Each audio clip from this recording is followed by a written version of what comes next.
কোমরের হার এখনো রয়েছে, কিন্তু ওনাকে প্রণামী দিতে দেওয়া হচ্ছে না, জোর জবরদস্তি তার ওপর চেল্লাচ্ছে। এই হলো মন্দির। আর একটা তরকারি দিল আলুর।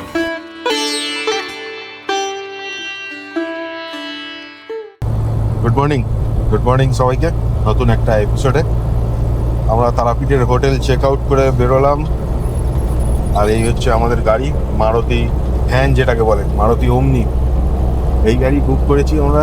আজকে ঘুরে দেখব বক্রেশ্বর, ফুল্লরা দেবী প্লাস কঙ্কালীতলা। দেখে নিয়ে আমরা শান্তিনিকেতনে স্টে করব। আগের দুটো পর্বে আপনাদের তারাপীঠে কিভাবে এলাম আর তারাপীঠের একটা হোটেলের বিষয়ে আপডেট দিয়েছি, রিভিউ দিয়েছি। সো তার লিঙ্ক পেয়ে যাবেন ডেসক্রিপশান বক্সে, ওখান থেকে অবশ্যই দেখে নেবেন। যদি বাজেট হোটেলে থাকেন তো সেটা একটা অপশান আপনারা পাবেন একদম তারাপীঠ যে স্ট্যান্ডটা রয়েছে, বাস স্ট্যান্ড বা গাড়ি স্ট্যান্ড যেটা বলুন না কেন, তার পাশে। এদিকে সর্ষের ক্ষেতটা কিন্তু ভালো লাগে, পুরো একদম ভরপুর সর্ষের ক্ষেত। বাহ, হেভি লাগছে, হেভি। আচ্ছা, আমরা যখন ম্যাসেঞ্জার ট্যুর করেছিলাম তখন এই লালটু ভাইয়ের গাড়িতেই ঘুরেছিলাম, আবার লালটু ভাইয়ের গাড়িতেই বক্রেশ্বর বাকিগুলো করবো। তো এনার ফোন নাম্বার থাকবে ডেসক্রিপশান বক্সে, যদি প্রয়োজন হয় আপনাদের গাড়িতে ঘোরার তাহলে অবশ্যই কন্ট্যাক্ট করবেন। আমরা এই একটা জায়গায় দাঁড়ালাম, রাধা গোবিন্দ সুইট। এই যে এখানে ডালপুরির অর্ডার করেছি, 4 পিস 28 টাকা। তার সাথে আর একজন নিয়েছে মুড়ি চপ সকালবেলায়। এই যে মুড়ি চপ খাবে। এখানে মিষ্টিও রয়েছে বেশ, তবে এখানে সব মিষ্টি আমার যা মনে হচ্ছে অনেক মিষ্টি, মানে খুব মিষ্টি। এই যে এখানে ডালপুরি ভাজছে, বড় বড় গরম গরম ডালপুরি। এই হলো ডালপুরি আর তরকারি, গরম গরম। দেখুন কত ডাল আছে।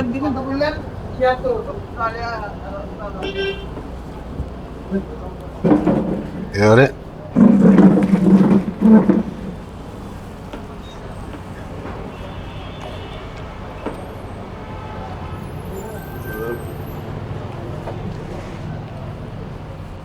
টেস্টটা মোটামুটি যাবক কিছু নয়, তবে গরম দিচ্ছে তো ভালো লাগবে। ডালপুর টেস্টটা ভালো, তবে তরকারিটা একটু প্লেন তরকারি, ভালো।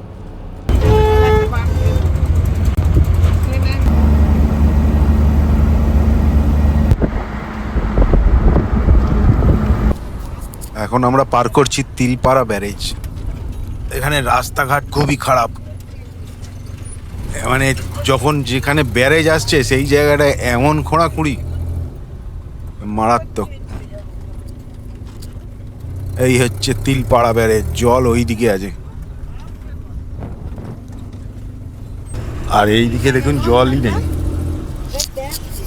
আর ওই জায়গাটা যেটা দেখা যাচ্ছে, ওইখান থেকে বড় বড় লরি পাস করছে, কারণ লরি এই ব্রিজে উঠতে দিচ্ছে না, যা দেখলাম। এই রাস্তাটা দেখুন খালি, এটা এখন সিউড়ি রুটে রয়েছি, এই রাস্তা দিয়েই ডাইরেক্ট পানাগড় যাওয়া যায়। রাস্তাটা কত সুন্দর, আর দুপাশে পুরো জঙ্গল, ঘন জঙ্গল। এই জায়গাটায় এতক্ষণ গরম লাগছিল, তো এই জায়গায় যখন গাছে ঢাকা পড়ে যাচ্ছে তখন আবার ঠান্ডা লাগছে। এখন সময় 11:30, প্রায় 2.5 ঘন্টা লেগে গেল। 2.5 ঘন্টার মধ্যে আমরা ওই খাওয়ার জায়গায় দাঁড়িয়েছিলাম আধ ঘন্টা, মানে মোটামুটি 2 ঘন্টা মতো লাগলো বক্রেশ্বর আসতে। বক্রেশ্বর আসার মেন কারণ দুটো এখানে, একটা গরম জলের কুণ্ড, প্লাস এটা একটা সতীপীঠ। সতীপীঠ মন্দির তো আপনাদের দেখাবোই, তার আগে গরম জলের কুণ্ডটা দেখুন। এই যে এখানে সব চান করছে, এইটা হচ্ছে গরম জলের কুণ্ড। এটা একটা নয়, আরও আগে আছে, টোটাল 4-5খানা আছে। আর সব কটাতে কিন্তু চান করে না, কারণ জলের তাপমাত্রা এখানে বিভিন্ন কুণ্ডের বিভিন্ন রকমের, তাই সব কটায় চান করার কোনো পারমিশন নেই। চান করতে হয় এই একটাতেই। প্রথমটায় দেখলাম এখানেই লেডিস জেন্টস দুজনেরই ব্যবস্থা রয়েছে। আর একটা জিনিস বলবো আপনাদের, যদি আপনারা এই গরম জলের কুণ্ড না দেখেন তাহলে আপনারা মেন 1 নম্বর গেট, মন্দিরের গেট যেটা, সেখান থেকে ঢুকবেন। গরম জলের কুণ্ড দেখতে চাইলে 10 টাকা করে এন্ট্রি ফি।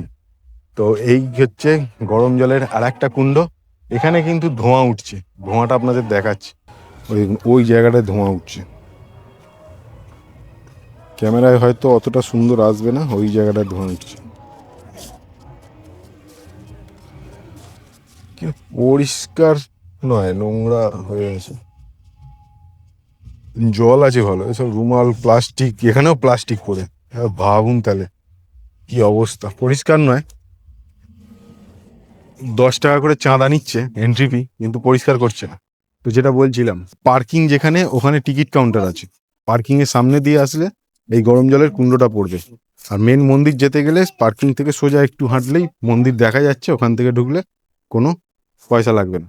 কিন্তু আপনার মন্দির হয়ে আপনি যদি এখানে আসতে চান, আসতে পারবেন না। মন্দির দেখে আবার ব্যাকে এসে পার্কিংয়ের ওখান থেকে টিকিট কাউন্টারে টিকিট কেটে তারপরে আপনাকে আবার আসতে হবে। এই হচ্ছে এদের সিস্টেম। এই দেখুন, এইখানটা দেখুন,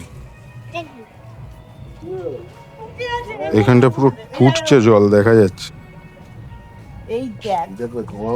আচ্ছা, গাড়ি ভাড়ার বিষয়ে আপনাদের বলে দিই। আমি যে গাড়িটায় ঘুরছি এটা মারুতি ভ্যান, মানে ওমনি গাড়ি। তার ফোন নাম্বার তো ডেসক্রিপশন বক্সে পেয়ে যাবেন। আমার ভাড়া পড়েছে 2800 টাকা। এই বক্রেশ্বর, লাভপুরের ফুল্লরা দেবী মন্দির প্লাস কঙ্কালীতলার দেখে এতে ড্রপ করে দেবে শান্তিনিকেতনের হোটেলে। তো 2800 টাকা ভাড়া পড়েছে। এবারে যদি অন্য গাড়ি নেন সেক্ষেত্রে ভাড়া আবার অন্যরকম হবে, এই গাড়িটার ক্ষেত্রেই ওই ভাড়া। এবারে আপনারা দরদাম করবেন। এখানে দাঁড়িয়ে আছি তো গরম জলের সামনে, আর গ্যাস আসছে পুরো। এই দেখুন পুরো গ্যাস, ধোঁয়া উঠছে পুরো। এই দেখুন এখানেও রয়েছে, এটা আরো বেশি ফুটছে, অনেক ফুটছে, পুরো ধোঁয়া দেখা যাচ্ছে। 5টা জলের কুণ্ড দেখলাম, এবারে আমরা মন্দিরের দিকে যাচ্ছি। এখানে লেখা রয়েছে মন্দির যাবার পথ, সেইভাবে মন্দিরের দিকে চলে যাবেন। অনেক ছোটখাটো দোকানও পেয়ে যাবেন। এই হলো মন্দিরের সেকেন্ড গেট, মানে এই দিক থেকে ঢুকলে, যেহেতু গরম জলের কুণ্ড থেকে এলাম তাই এই হচ্ছে এটা গেট। এখান থেকে ঢুকেই সামনে পাবেন দেবী দুর্গার মূর্তি, মানে মহিষাসুর মর্দিনী। 51 সতীপীঠের অন্যতম একটি সতীপীঠ এই বক্রেশ্বর ধাম। পৌরাণিক বিশ্বাস অনুযায়ী এখানে দেবী সতীর বুড়ো পড়েছিল বলেই মনে করা হয়। দেবী এখানে মহিষাসুর মর্দিনী রূপে পূজিত হন, আমরা যাকে বলে থাকি মা দুর্গা। এছাড়া মন্দিরে প্রবেশ করলে প্রথমেই দেখতে পাবেন দেবীর রক্ষক বা ভৈরব। এখানে ভৈরব হলেন বক্রনাথ। এছাড়া বক্রেশ্বর নামের কারণ হিসাবে একটি পৌরাণিক কাহিনীতে বলা আছে, অষ্টাবক্র মুনি, যার শরীরে 8টি জায়গায় বাঁকা ছিল, তিনি এখানে শিবের তপস্যা করে সুস্থ হয়েছিলেন।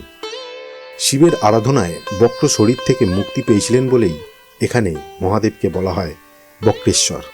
তাই এখানে মা দুর্গার মন্দিরের সাথে মহাদেবেরও মন্দির আছে।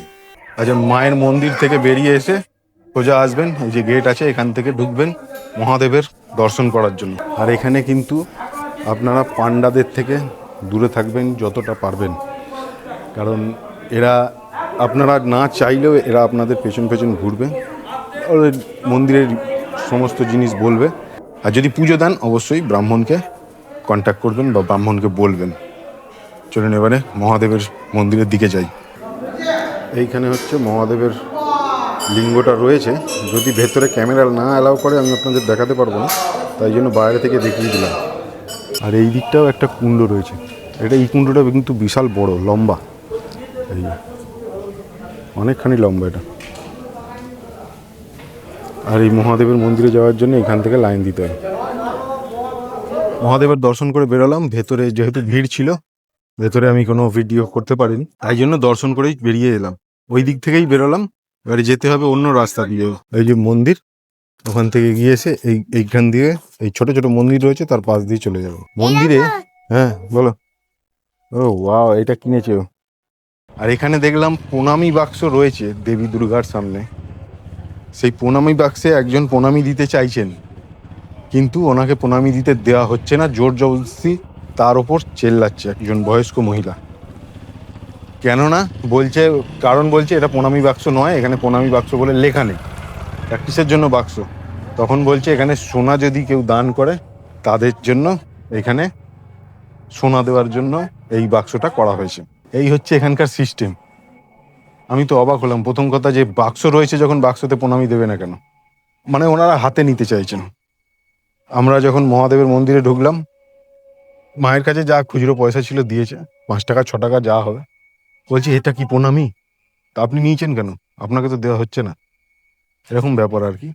আমি খারাপ করছি বলছি না, কিন্তু ব্রাহ্মণগুলোর জিনিস সিস্টেমটাই বাজে। আর মেন রাস্তা দিয়ে যদি মন্দিরে আসেন, গরমের কুণ্ড যদি না দেখতে চান, তাহলে এই দিকে হচ্ছে পার্কিং। ওখান থেকে সোজা আসবেন, সোজা এসে এই হলো মন্দির মহাদেবের। আপনাদের দেখিয়ে দিচ্ছি। এখানে জুতো খুলে আপনারা মন্দিরে প্রবেশ করতে পারেন। ওই দিক থেকে যদি না আসেন, এদিক থেকে গেলে আগে শিব মন্দিরটা পড়বে, তারপরে মা দুর্গার মন্দিরটা পড়বে। বক্রেশ্বরের মা দুর্গা আর মহাদেবের দর্শন সেরে এবার আমাদের গন্তব্য পরবর্তী সতীপীঠের দিকে। এখানে আমরা চলেছি লাভপুরের উদ্দেশ্যে, যেখানে অবস্থিত মা ফুল্লরা দেবীর মন্দির। বক্রেশ্বর থেকে ফুল্লরা দেবীর মন্দির পৌঁছতে পথে পার করেছিলাম সিউড়ি, আহমেদপুরের মতো জায়গা। দূরত্ব ছিল প্রায় 55 কিলোমিটার মতো। পৌঁছতে আমাদের সময় লেগেছিল প্রায় 2 ঘন্টা। লাভপুর জায়গাটি শুধুমাত্র একটি সতীপীঠ বলে নয়, এই জায়গাটি বিখ্যাত সাহিত্যিক তারাশঙ্কর বন্দ্যোপাধ্যায়ের জন্মস্থান। এসে পৌঁছালাম লাভপুর। প্রায় অনেকখানি জার্নি এটা। ভেতরে এরকম ছোটখাটো দোকান ফোকান রয়েছে, যেরকম থাকে সব মন্দিরে। 51 সতীপীঠের অন্যতম ফুল্লরা দেবীর মন্দির রয়েছে বীরভূমের লাভপুরে। প্রাচীনকালে এই জায়গাটি অট্টহাস নামে পরিচিত ছিল। বিশ্বাস করা হয় দেবাদিদেব মহাদেব এখানে অট্টহাস্য করেছিলেন বলেই এই জায়গার এমনই নাম। এই মন্দিরের প্রধান বৈশিষ্ট্য হল এখানে মায়ের কোনো মাটির বা পাথরের মূর্তি নেই। গর্ভগৃহের ভেতরে দেখতে পাবেন একটি বিশাল কচ্ছপাকৃত শিলা বা পাথরকে সিঁদুর মাখিয়ে পুজো করা হয়। ভক্তদের বিশ্বাস এই শিলাতেই দেবী বিরাজমান। দক্ষ যজ্ঞের পর সতীর দেহত্যাগের সময় এখানে দেবীর ওষ্ঠ বা নিচের ঠোঁট পড়েছিল। দেবী এখানে ফুল্লরা এবং ভৈরব এখানে বিশ্বেশ নামে পরিচিত। মন্দিরের ঠিক পাশেই রয়েছে এক বিশাল আকারের পুকুর, যার নাম দণ্ডী দিঘি।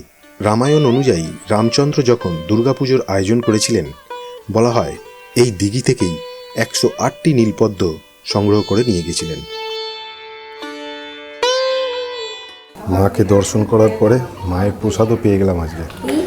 যদিও প্রসাদ 12টা অবধি, কিন্তু এখন 2:30 বাজে। মানে প্রসাদের যে কুপন দেয় সেটা 12টা অবধি, কিন্তু এখন 2:30 বাজে, তাও পেয়ে গেছি আমরা। আজকে যেহেতু ছুটির দিন, সেই জন্য পেয়ে গেছি দেখুন প্রসাদ। এই হলো ভাত, ডাল আর একটা সবজি। জয় মা ফুল্লরা মা।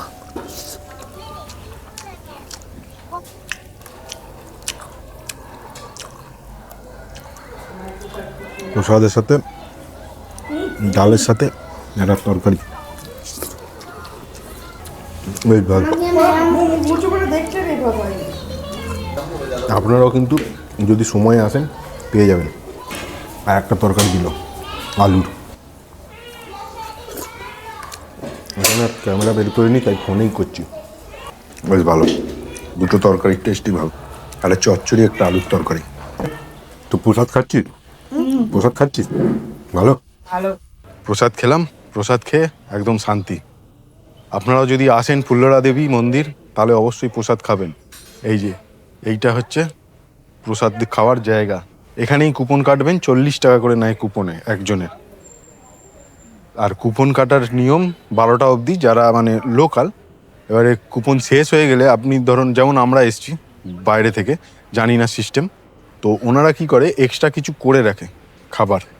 তো সেক্ষেত্রে তাই জন্য আমরা পেয়ে গেলাম। নইলে 12টা অবধি কুপন কাটার টাইম, আমরা এখন 3টের সময় 2:30-এর সময় খেতে বসেছি। পেয়ে গেছি মায়ের আশীর্বাদে, বেশ ভালো। এই মন্দিরটা একদম অফবিট জায়গায়, এখানে লোক খুবই কম আসে, তাই জন্য ফাঁকা পাবে। আর বেশ ভালো লাগবে, শান্তিতে আপনারা দর্শন করতে পারবেন। কোনো মানে ঠেলাঠেলি ভিড়ভাট্টা কিছু নেই। বেশ ভালো লাগলো। আপনারা এই ট্যুরটা করলে না, আমি একটা কথা বলছি, আপনারা যদি এই ট্যুরটা করেন তাহলে অবশ্যই সকালের দিকে যতটা পারবেন বেরোবেন, তাহলে কী হবে, টাইমটা দিতে পারবেন। আমরা বক্রেশ্বরের টাইমটা একটু কম দিয়েছিলাম, তাড়াহুড়ো করছিলাম, কিন্তু এখানে এসে অনেকক্ষণ টাইম কাটালাম। এখানটা আমার ভালো লাগলো, মেন কথা বেশ শান্ত নিরিবিলি। বক্রেশ্বরের মতন যেগুলো আপনাদের আপডেট দিলাম, বক্রেশ্বরে সব পান্ডাদের কথা বললাম, সেসব কিন্তু এখানে কিচ্ছু নেই। একদম শান্ত নিরিবিলি। যদি প্রয়োজন হয় তো দাও, না প্রয়োজন হলে দিও না, কেউ চাওয়া চাইয়ের কোনো সিন নেই। বেশ ভালো লাগলো। এটাই হওয়া উচিত প্রতিটা মন্দিরে। এখন আমরা পার করছি লঘাটা নতুন ব্রিজ। এই নতুন ব্রিজ চালু হওয়ার জন্য প্রায় 19 কিলোমিটারের মধ্যে আমরা কঙ্কালীতলা মন্দিরে পৌঁছে গেছিলাম। সময় লেগেছিল মাত্র 35 মিনিট। এসে পৌঁছালাম কঙ্কালীতলা মন্দির। এটা হচ্ছে কঙ্কালীতলা মন্দিরের পার্কিং। এখানে পার্কিং চার্জ নেয় 20 টাকা, যেটা আমাকে দিতে হলো, আসলে গাড়ি ভাড়ার মধ্যে ইনক্লুড ছিল না। এই জায়গাতেই পার্কিং নিল। বাকি বক্রেশ্বরেও পার্কিং নেয় 4 চাকার জন্য 40 টাকা কি 50 টাকা, তখন কিন্তু নেয়নি। কেন নেয়নি জানি না, কিন্তু নেয়নি। আচ্ছা, এই পার্কিং থেকে একটুখানি হাঁটতে হবে মন্দিরের জন্য। এখানে কিছু খাবারের সব দোকান আছে, কচুরি টি স্টল, কচুরি, পবিত্রা কচুরি, অনেক কিছু এই পার্কিংয়ের মধ্যে। আর পুজোর সামগ্রীর দোকান এই যে এইখানে। আজকে দেখছি বেশিরভাগ বন্ধ, তার মানে বোধহয় ফাঁকাই থাকবে এখানেও। এই হলো মায়ের মন্দির, জয় মা কঙ্কালী। এরকম অনেক দোকান আছে, আপনারা পুজোর জিনিস নিতে পারেন। আজকে আমরা ভালো ধুন চুজ করেছি। ঘন্টাটা অনেক উঁচুতে, ভাব দেবেন। তার কারণ যেসব মন্দিরেই গেলাম তিনখানা ফাঁকাই ছিল। আর গতকাল তারাপীঠ মন্দিরও ফাঁকা ছিল। তারাপীঠের ভিডিও আগের পর্বে দেখিয়েছি আপনাদের, লেটেস্ট নিউজ দিয়ে দেখে নেবেন, ডেসক্রিপশনে রয়েছে। এই হলো মায়ের মেন মন্দির। খুব সুন্দর, ছোট্টর মধ্যে একটা মন্দির, মায়ের সতীপীঠ। পুরাণ অনুযায়ী বলা হয় সতীর দেহত্যাগের পরে যখন তার নারায়ণ শরীরটাকে টুকরো টুকরো করেছিলেন সুদর্শন চক্র দিয়ে, তার মধ্যে এখানে পড়ে দেবীর কোমরের হাড়, যাকে বলা হয় কঙ্কাল। কঙ্কাল কথাটা কিন্তু শুধু হাড় বলে পুরো বডি সেটা না, এই যে কোমরের হাড় তাকেও বলা হয় কঙ্কাল। সেই থেকেই এই নাম হয় কঙ্কালী তলা। এটা হচ্ছে কোপাই নদীর ধারে এই মন্দিরটা রয়েছে। এখানেও কিন্তু অনেক জিনিসপত্র বিক্রি করছে, ছোটখাটো ব্যাগ ট্যাগ। বা মন্দির প্রাঙ্গণ কিন্তু অনেক বড়। বাহ, অনেক বড় মন্দির প্রাঙ্গণ।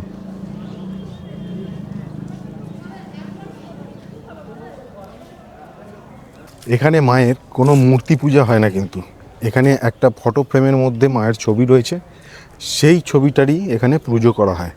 এটাই নাকি এখানে প্রথম থেকেই হয়ে আসছে, তাই জন্য এখনো পর্যন্ত সেই রকমই চলছে। কোনো পাথর নেই, কোনো মাটির তৈরি মূর্তি নেই, শুধুমাত্র ফটো। যে মেন মা কালীর যে আমরা পুজো করি, শ্যামা পুজো, দুর্গা পুজোর পরে, সেই মূর্তি মানে সেই ছবি এখানে রয়েছে। আচ্ছা, মায়ের মন্দিরের এখানে কিন্তু ভেতরে ফটো তোলা নিষেধ, ভিডিও করা নিষেধ, তাই জন্য আপনাদের দেখাতে পারলাম না। এটা আপনাদের এসেই দেখতে হবে। আর এইখানে কথা বলতে বলতে আপনাদের সাথে চলে এলাম এই কুণ্ডে। এই কুণ্ডের মধ্যেই মায়ের কোমরের হাড় এখনও রয়েছে। যখন জল শুকিয়ে যায় তখন দেখতে পাওয়া যায়। ওই জন্য দেখুন এই জায়গাটায় এই যখন করে ঘেরা রয়েছে। এই হচ্ছে সেই মায়ের কুণ্ড, যেখানে অরিজিনালি মায়ের কঙ্কালটা পড়েছিল। কুণ্ডে ফল ফেলা নিষেধ, তাও এখানে ফুল টুল পড়ে আছে। একটু ভুল হয়েছে, আমি আপনাদের কঙ্কাল বলছি, মানে কঙ্কালটা ইংলিশ ওয়ার্ডের মধ্যে আপনি যদি খোঁজেন তাহলে কঙ্কাল কথাটাই পাবেন, কিন্তু অরিজিনালি কথা হলো কাঁখাল, কয়াকার খয়াকার ল, কাঁখাল। কাঁখাল থেকেই কঙ্কালী তলা, যেটা এখানে লেখা আছে, আপনাদের দেখিয়ে দিচ্ছি। এই যে এখানে লেখা আছে 51 পীঠের শেষ পীঠ এই কঙ্কালী তলা। এখানে কুণ্ডের জলে সতী মায়ের কাঁখাল আছে। এই জলটা শান্তির জল বলতে পারেন। তাই আপনাদের কাছে অনুরোধ, এই কুণ্ডের জলে কেউ হাত পা মুখ ধোবেন না, ফুল ফল ফেলবেন না। এই হলো আপডেট এই মন্দিরে। আর এখানে শ্মশান যাত্রীরা এই মন্দিরে আসতে পারবে না, এটাও ওখানে লেখা আছে। বেশ ভালো, এটাও ফাঁকা ফাঁকা। তবে এটা শনিবার কিন্তু ভিড় হয়, প্রতি শনিবার, যেহেতু এখানে মা কালীর পুজো অরিজিনালি হয়ে থাকে, তাই জন্য শনিবার যে আমরা মা কালীর পুজো করি, দক্ষিণেশ্বর বলুন কালীঘাট বলুন, তো সেই হিসাবে এখানেও সেই মায়েরই পুজো হয়, তাই শনিবার খুব ভিড় হয়। আজকের পর্বে আপনাদের সাথে শেয়ার করলাম 3টে সতীপীঠ, বক্রেশ্বর, কঙ্কালীতলা আর ফুল্লরা দেবী। এই 3টে সতীপীঠ আপনারা বীরভূমে আসলে বা তারাপীঠে আসলে তারা মায়ের মন্দিরের সাথে একদিন ঘুরে দেখে নিতে পারেন। এখান থেকে আপনারা ব্যাক করে তারাপীঠ চলে যেতে পারেন, বা শান্তিনিকেতন ঘুরতে চাইলে শান্তিনিকেতনে থাকতে পারেন, যেটা আমরা করছি।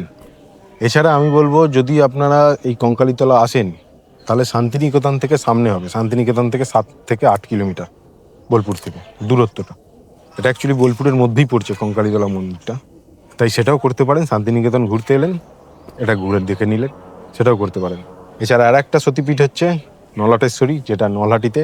সেটা আপনাদের এর আগে যখন এসছিলাম তখন দেখিয়েছিলাম, তাই জন্য এবারে আর যাইনি, অনেক টাইম লাগবে, কারণ দূরত্ব অনেকখানি, প্রায় 60 কিলোমিটার 50 কিলোমিটার করে দূরত্ব তারাপীঠ থেকে।